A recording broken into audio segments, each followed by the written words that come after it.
Hello আমার দুষ্টু প্রিয় মিষ্টি বন্ধুরা। বন্ধুরা তোমরা সকলে কেমন আছো? আশা করি তোমরা সকলে অনেক অনেক ভালো আছো। বন্ধুরা তোমাদের জন্য নতুন একটি গল্প নিয়ে চলে আসলাম। বন্ধুরা গল্পটি শেষ পর্যন্ত দেখলে আপনাদের দাঁড়িয়ে যাবে, আপনারা হাতের কাজ করতে বাধ্য হবেন।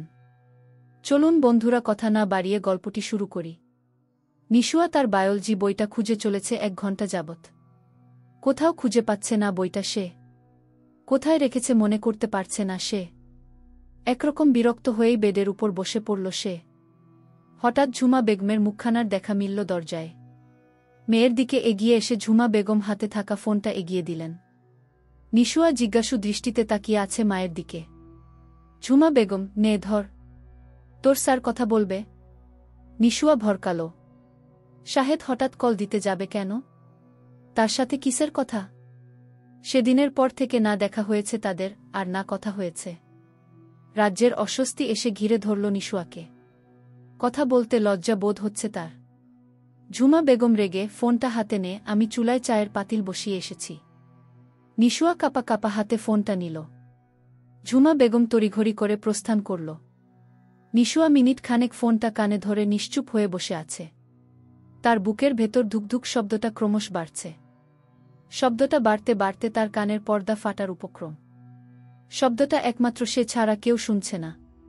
সে জোরালো আওয়াজ ফুঁড়ে বেরিয়ে আসে কোমল একটি শব্দ। শাহেদ, হ্যালো। নিশুয়ার গলা দিয়ে কথা বের হচ্ছে না। অতি কষ্টে সে উচ্চারণ করল, আসসালামু আলাইকুম। শাহেদ, ওয়ালাইকুম আসসালাম। কেমন আছো?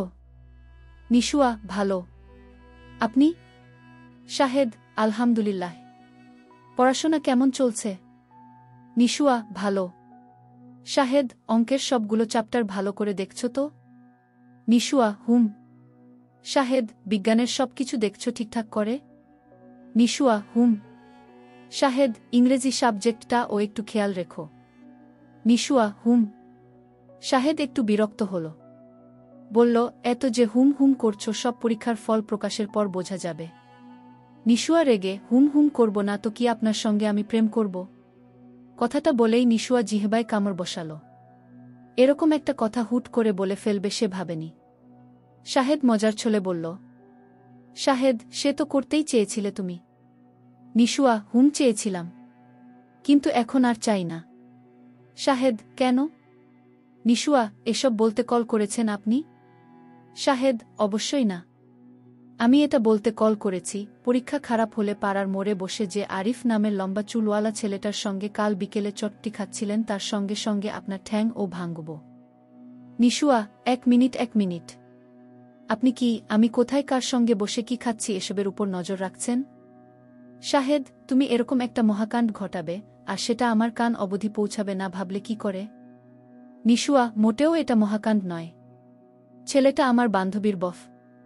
শাহেদ, সে তোমার বান্ধবীর বফ হোক বা আব্বা হোক তাতে আমার কোনো প্রবলেম নেই। আমার সমস্যা তো তোমার চট্টি খাওয়া নিয়ে। তোমার বাবার আঙ্কেলের টাকা পয়সায় কি দুর্ভিক্ষ দেখা দিয়েছে যে অন্য কারো থেকে চেয়ে খেতে হবে? নিশুয়া, আমি কেন চেয়ে খেতে যাব? ওরা আমাকে ট্রিট দিয়েছে। শাহেদ, পরীক্ষায় খারাপ করেন শুধু এই ট্রিটের জন্য আপনার ট্রিটমেন্ট করা হবে, মনে রাখবেন। রাখছি। কথাটা বলেই কল কেটে দিল শাহেদ। নিশুয়া একটা ঘোরের মাঝে চলে গেছে। শাহেদের এমন আজব কথাবার্তা তাকে ভাবাচ্ছে। পরক্ষণেই হেসে নিজে নিজে আওড়াল, স্যারজি, আব তো তুম গেয়া। শাহেদ ফোনটা পকেটে ঢুকিয়ে বুকে হাত রেখে জোরে নিঃশ্বাস ছাড়ল। এরকম হাঁটুর সমান একটা মেয়ের সঙ্গে এভাবে সাহস নিয়ে কথা বলতে হবে কখনো শাহেদ ভাবেনি। কারো সঙ্গে এভাবে কথা বলতে কিনা আলাদা সাহস জোগাতে হয়? হয়তো হয়। কারণ প্রিয় মানুষের সঙ্গে বলা কথাগুলো মন থেকে আসে, মস্তিষ্ক থেকে নয়। রিদিমা পানির গ্লাসটা টেবিলের উপর রেখে চম্পাকে ডাক দেয়। রিদিমার কণ্ঠ শুনে চম্পা দৌড়ে উপস্থিত হল। রিদিমা, কাল যে কাজে গিয়েছিলে সবকিছু কমপ্লিট হয়েছে? চম্পা, জি ম্যাডাম। রিদিমা, সবগুলো অভিযোগের ডকুমেন্ট নিয়ে আমার রুমে আসতে বলো মফিজ সাহেবকে। চম্পা, আচ্ছা ম্যাডাম। চম্পা রিদিমার কক্ষ থেকে বেরিয়ে মফিজুল ইসলামের ডেস্কের দিকে এগোল। মফিজুল ইসলাম চম্পাকে আসতে দেখে জিজ্ঞাসু দৃষ্টিতে তাকিয়ে আছে। চম্পা, স্যার, আপনার ডাক পড়েছে। মফিজুল ইসলাম, কেন? চম্পা, ম্যাডাম বলেছেন কালকের সবগুলো অভিযোগপত্র নিয়ে ম্যাডামের রুমে যেতে। মফিজুল ইসলাম থমকালেন। মুখে প্রকাশ না করলেও মনে মনে তিনি রিদিমাকে ভালোই ভয় পান। খানিকটা সময় নিয়ে চম্পাকে বললেন, মফিজুল ইসলাম, তুমি নিয়ে যাও। চম্পা, আমি পারব না। আপনাকেই যেতে বলেছে ম্যাডাম। মফিজুল ইসলাম নিজেকে ধাতস্থ করে কিছুটা সাহস সঞ্চার করে রিদিমার কক্ষের দিকে অগ্রসর হল। মফিজুল ইসলামকে ভেতরে আসার অনুমতি দিয়ে ইশারায় বসতে বলে রিদিমা। মফিজুল ইসলাম হাতে থাকা কাগজপত্রগুলো এগিয়ে দিয়ে চেয়ারে বসল। রিদিমা খুঁটিয়ে খুঁটিয়ে দেখে চলছে সবগুলো কাগজপত্র। তারপর ভ্রু কুঁচকে মফিজুল ইসলামের দিকে তাকিয়ে বলল, প্রায় বেশিরভাগ অভিযোগ কলেজ পড়ুয়া ছাত্রীদের। একদল তাদের উত্ত্যক্ত করছে রোজ। কে হতে পারে বলুন তো? মফিজুল ইসলামের বুঝতে অসুবিধা হল না যে রিদিমা জেনে শুনেই তাকে প্রশ্নটা করেছে। কিছুটা ইতস্তত করে সে বলল, আমি কি করে জানব ম্যাডাম? রিদিমা, সরকার আপনাদের যে কাজগুলো করার জন্য এখানে পাঠিয়েছেন তার একটা কাজও ঠিকমতো করেছেন বিগত দিনগুলোতে? মফিজুল ইসলাম নিঃশব্দে মাথা নত করে আছেন। রিদিমা রেগে বলল, যখন দায়িত্বই পালন করবেন না তাহলে ইউনিফর্ম গায়ে তুলেছেন কেন? মফিজুল ইসলাম আমতা আমতা করে বললেন, এরা সাদেক সাহেবের ছেলেপুলে। Ridima, I C. তাহলে এই কেসটাই আগে সলভ করতে হয়। চলুন। মফিজুল ইসলাম, কোথায়? রিদিমা, কোথায় মানে? আমার সঙ্গে। এটা আমার জীবনের প্রথম কেস। ভাবছি আপনাকে সাথে নিয়ে প্রথম কাজটা শুরু করি। মফিজুল ইসলাম পড়লেন মহাবিপদে। একদিকে রিদিমার অর্ডার প্রত্যাখ্যান করাও সম্ভব নয়, অন্যদিকে সাদেক গাজীর বিরুদ্ধে যাওয়াও তার জন্য কল্যাণকর নয়। মফিজুল ইসলাম আমতা আমতা করে বলল, আসলে আমি বলছি কি ম্যাডাম, আপনি বরং কনস্টেবলদের নিয়ে ওদিকটা সামলান, আর আমি বাকি যে অভিযোগগুলো আছে সেগুলো দেখছি। রিদিমা, না মফিজ সাহেব, তা বললে তো শুনছি না। আপনি আমার সাথে যাচ্ছেন এটাই কনফার্ম। অগত্যা না চাইতেও মফিজুল ইসলামকে রিদিমার সঙ্গে যেতে হল। রিদিমা আরও দুজন পুরুষ কনস্টেবল নিয়ে গাড়িতে উঠল। মফিজুল ইসলাম মনে মনে অনেক দোয়া দুরুদ পড়ছেন যাতে আজ সাদেক গাজীর ছেলেপুলেরা না থাকে কলেজে। কলেজের কয়েক হাত দূরত্বে রিদিমা গাড়ি থামাতে বলল। মফিজুল ইসলাম রিদিমার দিকে সন্দেহের দৃষ্টিতে তাকিয়ে আছে। রিদিমার দিকে তাকিয়ে বললেন, মফিজুল ইসলাম, ম্যাডাম কলেজ গেট আরও সামনে। রিদিমা, আপনারা এগোন, আমি মিনিট 5 পরে আসছি। আর কিছু বলার সুযোগ না দিয়ে রিদিমা নেমে গেল গাড়ি থেকে। মফিজুল ইসলাম রিদিমার মতিগতি বোঝার চেষ্টা করছে, কিন্তু তিনি রিদিমার এরূপ আচরণের কোনো আগা মাথা খুঁজে পেলেন না। সেকেন্ড কয়েকের ব্যবধানে পুলিশের গাড়িটি এসে থামল কলেজের সামনে। মফিজুল ইসলাম তড়িঘড়ি করে গাড়ি থেকে নেমে কলেজে প্রবেশ করলেন। উদ্দেশ্য সাদেক গাজীর ছেলেপুলেদের সাবধান করা। সারা কলেজ চক্কর কেটেও যখন কোনো বখাটে ছেলেপুলে তার চোখে পড়ল না তখন তিনি নিশ্চিন্ত হলেন। কলেজ থেকে বেরিয়ে যেই তিনি সামনে এগুতে যাবেন তখন তার চক্ষু চরকগাছ। রিদিমা ইউনিফর্ম ছেড়ে একটা সাধারণ থ্রিপিস পরে এদিকেই এগোচ্ছে। মফিজুল ইসলাম রিদিমার প্ল্যানিং বোঝার আগেই কেউ একজন রিদিমার ওড়নায় হাত বাড়িয়ে দিল। মফিজুল ইসলাম মনে মনে, যেখানে বাঘের ভয় সেখানে সন্ধে হয়। আমাকে এইরকম বর্ষর একটা আইক্কাওয়ালা বাস দেওয়ার জন্যই উনি আমাকে সাথে নিয়ে এসেছেন আজ। রিদিমা নিজের ওড়নায় টান অনুভব করে পিছনে ফিরে তাকাল। 4 জন ছেলে তার দিকে তাকিয়ে বিশ্রীভাবে হাসছে। রিদিমা কিছু বলবে তার আগেই একটা ছেলে বলে উঠল, কি মামনি, যাবে না কি? একেবারে খাসা টসছে মাল। আরেকজন বলে উঠল, আরে ওস্তাদ মাল না, বলুন মালামাল। একজন রিদিমাকে পা থেকে মাথা অবধি পরক করে বলল, একেবারে হট চাক্কাস। মফিজুল ইসলাম রিদিমার দিকে এগোতে যাবে তখনই 2 জন কনস্টেবল এসে তার পথ রোধ করে বলল, ম্যাডামের নিষেধ আছে।